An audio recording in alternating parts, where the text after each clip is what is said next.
speaking of stubborn, the containment numbers related to the transmission of COVID continue to be stubborn here in the state. And that's why it is important just to remind each and every one of you of what you already know, and that is COVID-19 will be with us for a long time, and we need to adapt. This idea that it was going to go away in the summer, during the warmer months, that somehow it would disappear based upon an assertion, a tweet, or a headline has obviously been substituted by a different reality that not only we're experiencing here in the state of California, but all across the nation. And so it's a sober reminder that what we will be announcing today in terms of our progress and in terms of our new strategies in terms of how we begin to modify our stay-at-home order, that we must deal with this reality and live with this fundamental truth until there is a vaccine, until we have the kind of therapeutics that could substantially mitigate the spread and the impact of COVID-19, that we will simply need to adapt our behaviors until that time. We've learned a lot over the course of the last number of months on how this virus spreads. A lot of focus on moving activities to the extent possible from indoors to outdoors as a significant contributor to mitigating the spread of this virus, the importance of face coverings, the importance of masks, physical distancing, avoiding out of your household cohort, the kind of mixing, all of those things we've learned with a greater sense of understanding and capacity that we're trying to bring in to an adjustment that we'll be making to our sector framework. For the last few weeks, we've been previewing that we wanted to make adjustments based upon the input we received from county health officers, input we received from experts, our own experience here in the state of California, to adjust the frameworks from the old monitoring list to a more dynamic list that we hope is not only more dynamic, but is much more simple to understand. Stringent, no, nonetheless, in terms of its application, but statewide in terms of its consequence, in terms of what it covers.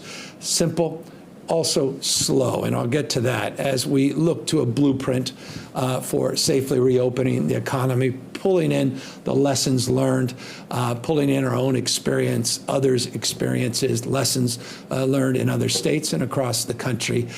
These are the guidelines that foundationally we are advancing as it relates to this new blueprint.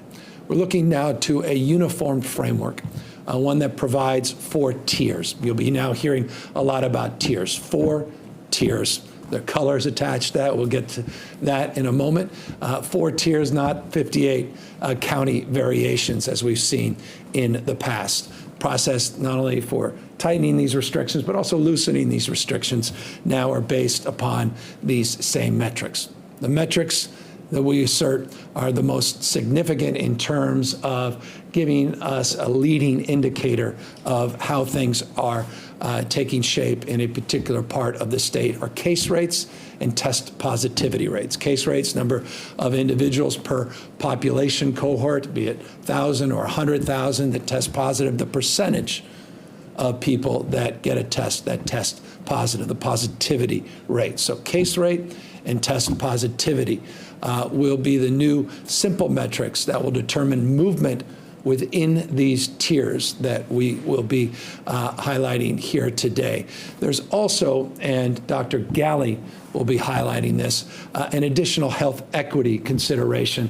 He can talk more about what we're exploring in that space, but that's foundational. Again, always looking at the lens of equity as it relates to the work being done to test cohorts, populations, essential workers, but vulnerable workers and vulnerable communities, low-income communities and otherwise. It is critical that we're doing justice as it relates to the kind of testing we're doing, the specificity and targeted communities that we're testing, because we don't want to see people game these numbers. Here's what we're looking at. We're looking at these 4 tiers, color-coded, making it a little simpler for folks, purple, red, orange, and yellow.